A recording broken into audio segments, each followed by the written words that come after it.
You're listening to the Hidden Coffee House podcast. I'm Tyendinaga, teacher, advocate, activist, occasional actor, and academic. I talk about land, law, language, and the lies this country was built on. I was given my name by Delia Cook, my clan mother who has now passed on. After spending time with me when I was about 3 years old, she knew what my name would be. She saw me for who I really was and who I would become. Tyendinaga.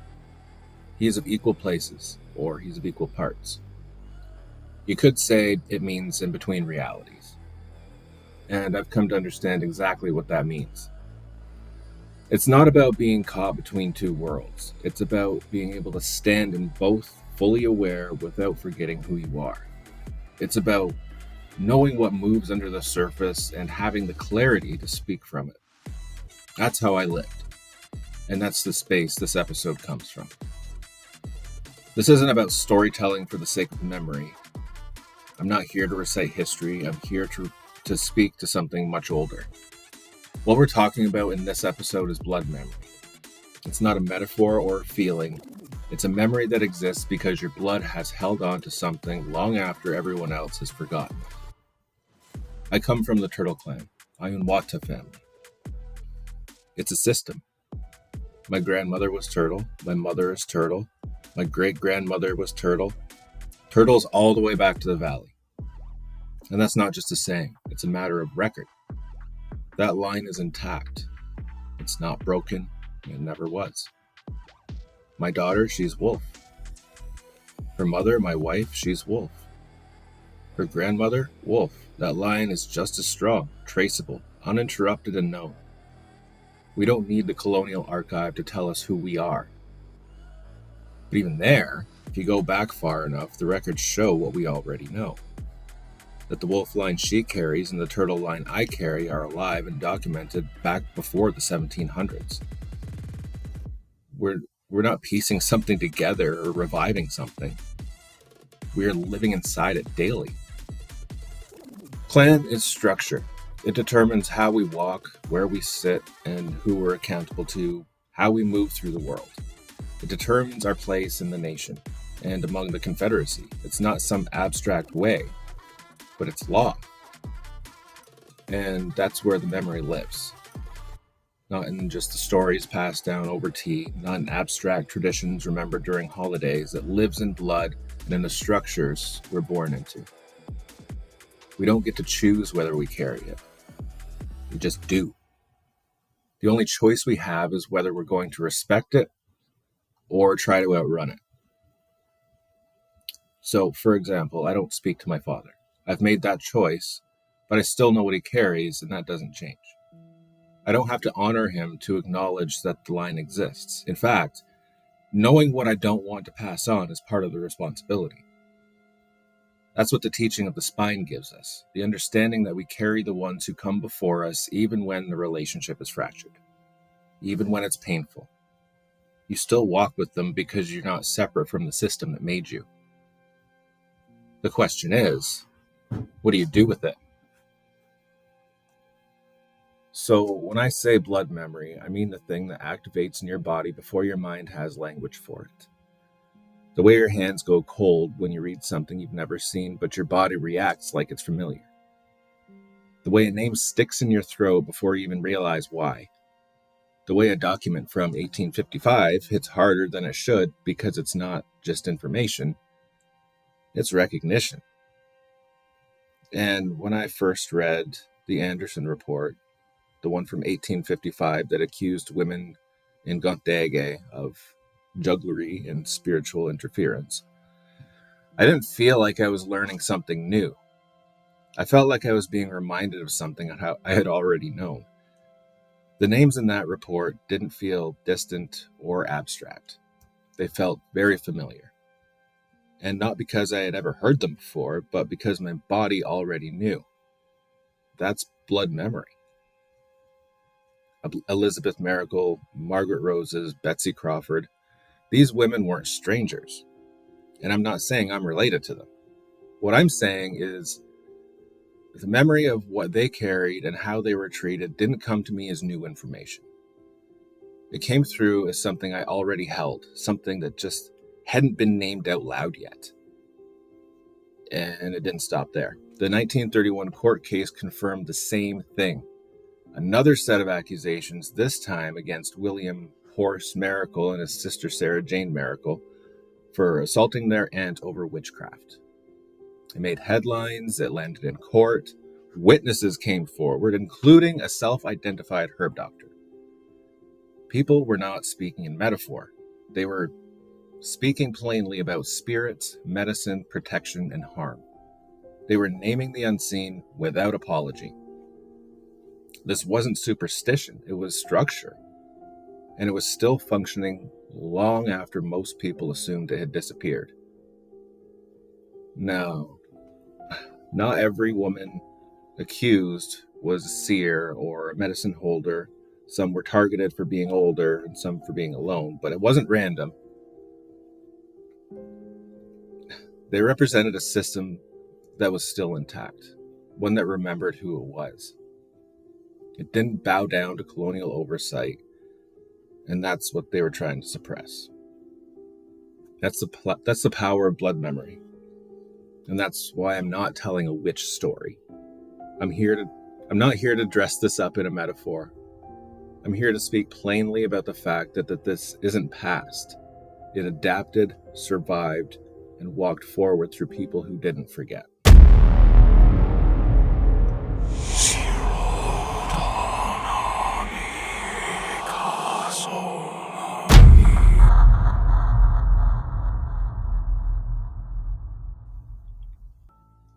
The land was frozen the day T.G. Anderson came back from Kingston. It was the first days of January 1855. The snow across the Bay of Quinte was crusted hard, packed by wind and the heavy silence of winter. But the community was not quiet. For the last 18 months, strange illnesses had swept through the people. Unexplained pain, sudden weakness, children falling sick for no visible reason. And while the Crown might have dismissed it, the people knew what they were seeing. They recognized it.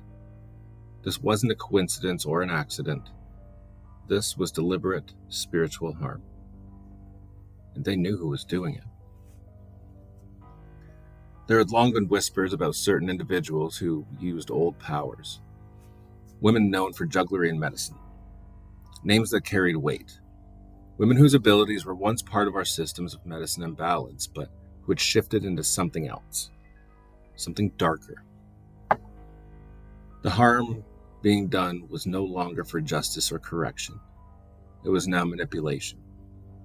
The elders knew it, the clan families knew it, and the community, in its own sovereign right, took action. Before Anderson even set foot on the territory, the community had already confronted one of them. And the story he told went like this. One of the women who had fallen ill, one of the afflicted, had worsened. Her condition had grown so severe that she was thought to be near death, but she had not given up. She said she was being tormented by the presence of one of the jugglers, one of the women long suspected.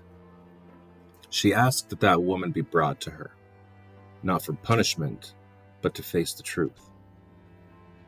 It wasn't easy. There was a resistance, but eventually the community brought the woman forward. She came and she performed something. She spoke a few words, moved her hands. Immediately after that, the sick woman improved. It was sudden, and almost too fast. But those watching knew immediately what it meant. She had reversed the spell. There was no more doubt. A group of young men then confronted the woman. They didn't kill her, though later Anderson would write that they frightened her half to death. They made her admit it. She confessed. She promised to stop, to undo what she had done. She offered names. And when Anderson returned from Kingston, the people called a council. They asked him to attend. Not to intervene or to take over. They had already handled it.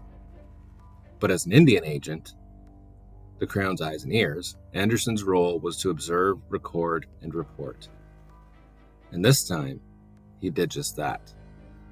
He said so himself in the memorandum. He wrote, Quote, immediately upon my return, I was requested to attend a general council to question the old woman myself, which I did in a simple manner to satisfy my own mind and gratify the Indians. Unquote. She did not hesitate. She admitted outright that she'd been involved in causing the illnesses and that others were too. She said there were jugglers more powerful than herself, and she named them. She gave all their names. Esther Green, Elizabeth Maracle, Margaret Moses, Susanna Brandt, Daniel Claus, Christine Moses, Catherine Brandt, Powell's Brandt, and herself. Those are what he recorded in his report. She explained that not everybody needed to be present to carry out a punishment. The principal ones, or the most powerful, were Elizabeth Maracle, Margaret Moses, Esther Green, and herself. She said that Elizabeth was the strongest, the only one who could perform tricks entirely alone. She described their methods. They used a small bow and arrow, shooting it at an image named after the person they wanted to hurt. They would touch coal, pins, or wool with the tip of the arrow and then strike the image. That's how the harm was sent. They even claimed to be able to shift their forms into foxes, turkeys, or screech owls. When Anderson asked how she had learned, she named her teacher, Betsy Crawford. But Betsy was already dead. She had come from Belleville. She had not lived among the Mohawks, and the old woman said that Betsy was one of the first who had offered to teach her that she had not asked. Betsy told her the names of the others and pointed her to where to go, back near Sucker Creek, where the gatherings took place. She named the machinery, or the tools for the spells, were kept by Elizabeth Maracle and Margaret Moses. That hers had been taken when the young men had come for her. Anderson kept pressing. He asked if she had taken part in afflicting a child, the child of A. Loft. She said she had been there, but Elizabeth was the one who led it. She asked why a child would be targeted.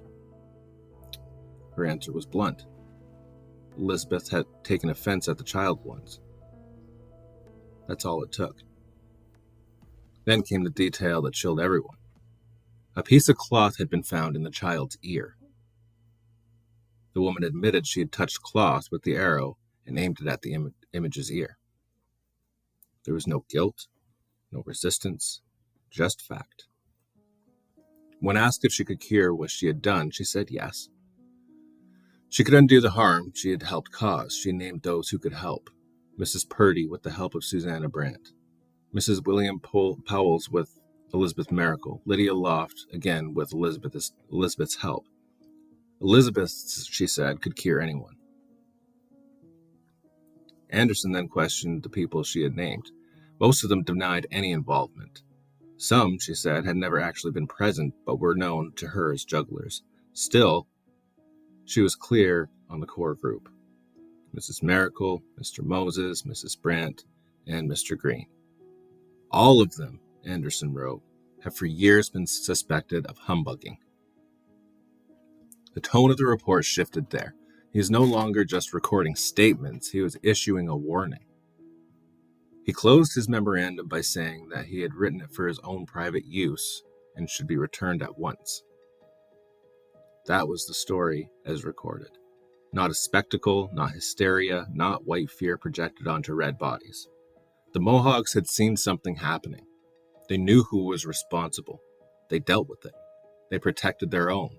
Then they called in the Indian agent, not to validate their actions, but to make sure the crown could not twist it. They didn't ask for courts. We didn't need their approval. We have our own systems of justice and our way of restoring balance. This was not about Western law. This was about Indigenous law, a law that understood that some people, no matter what they were once, could cross a line, and that the community had the right to respond. This is what it was. Not witch panic, not mob violence. It was the people restoring order. They didn't run from it. They named it, owned it, and handled it. The crown, on the other hand, couldn't even admit what they had seen. So they buried it in a file labeled sorcery or jugglery. But we didn't forget. We still remember the names, we remember the arrow, we remember the cloth in the child's ear. We remember the truth they tried to write off as rumor. This was our way, and it still is, and no one, not the crown, not the churches, not the whispers of settlers who came from Salem's shadow, could take that from us. Not then, not now.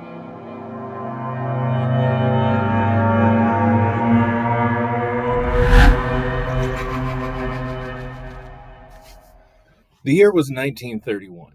A woman named Mrs. Doreen lay on the floor of her own home. Her head was bleeding, her body bruised. Her niece and nephew, Sarah Jane Maracle and William Horst Maracle, stood accused of assaulting her. But this wasn't just a family dispute. This was about witchcraft. That word, witchcraft, was used openly in the courtroom, not as a metaphor or exaggeration, but as a serious explanation for what had occurred. The trial took place in Deseronto. It wasn't hidden or hushed. It was public and it was documented. Multiple witnesses gave statements under oath. Their testimonies did not dismiss the idea of spiritual attack. They confirmed it. So, let's go back to what happened. Mrs. Doreen, an older woman with long-standing ties in the community, had been accused by her own family of bewitching them. Her niece, Sarah Jane, claimed that she had been suffering for some time, not just physically, but spiritually. William, her brother, had become convinced that their aunt was the cause. The courtroom heard on the day in question, William and Sarah Jane went into Mrs. Doreen's home. They didn't talk. They didn't come to visit. They came with intent. They entered the house and immediately began confronting her. The argument escalated. According to testimony, William accused her outright. Quote, "You bewitched my sister," unquote. And then the physical violence began. Mrs. Doreen was grabbed, dragged, and beaten. Her head struck to the floor. Sarah Jane joined in. The court records didn't shy away from this part. They confirmed that both were involved in physically attacking their aunt. And yet, beneath the act of violence was something else. A belief. Not a performance or a fake excuse. A belief rooted in a real system, one that had been whispered about for generations, and that colonial courts had tried to erase. This wasn't new.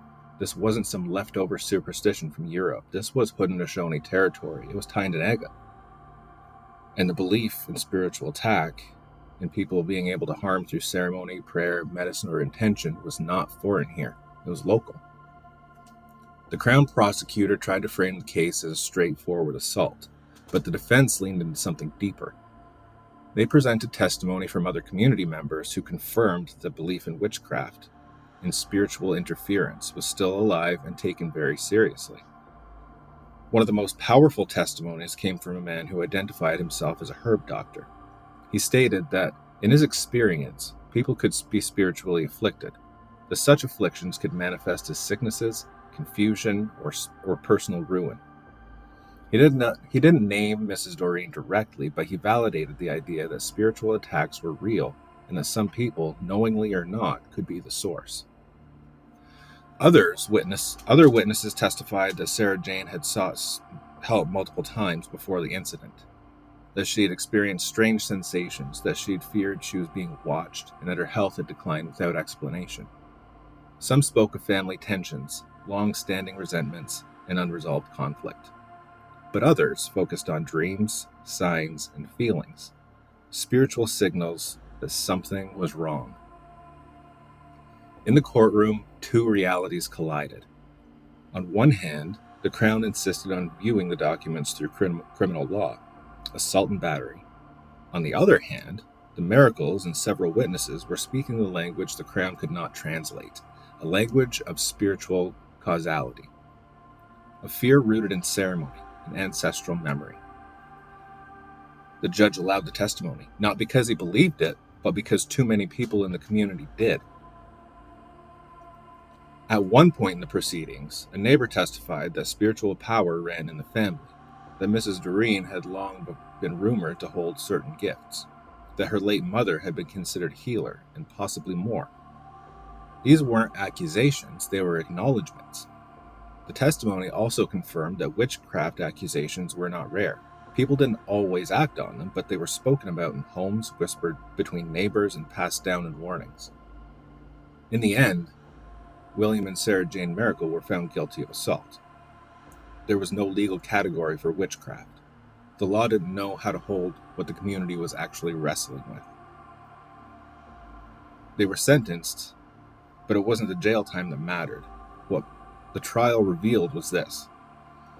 Even under Christian suppression, even under crown law, the knowledge, the fear, the systems had never fully gone away. And it was dangerous knowledge, not because it caused harm, but because it showed that we remembered. We remembered that power can move in one way and another, more than one. That wounds are not always physical, that intentions carry weight. We remembered that certain people are trained to see, to feel, and to move between worlds. And sometimes, when teachings are fractured, when people are isolated, that knowledge is twisted. It's misused and weaponized. The trial didn't give us justice. It didn't answer anything, but it gave us a window into what spiritual governance looked like when it was broken, when fear replaced balance, when accusation took the place of understanding, when spiritual teachings once held in respect were used without guidance or care. What we also saw through every word, witness, every uncomfortable silence was this. The knowledge was still there, not extinct, not forgotten. It was still whispered, recognized, and still feared. There were people in that courtroom who knew the old ways, who had seen them used with care, and they sat there listening, not to decide if witchcraft was real, but to weigh whether this was really that. And what makes this case echo so deeply, almost a century later, is that the community didn't laugh it off. They didn't scoff, they responded. Not always the right way, but they responded with something real. That tells us everything we need to know. Our systems were never metaphors. They're law. Our medicine was never superstition. It's survival. And our people, even fractured, afraid, still carried memory. It just didn't always come out clean.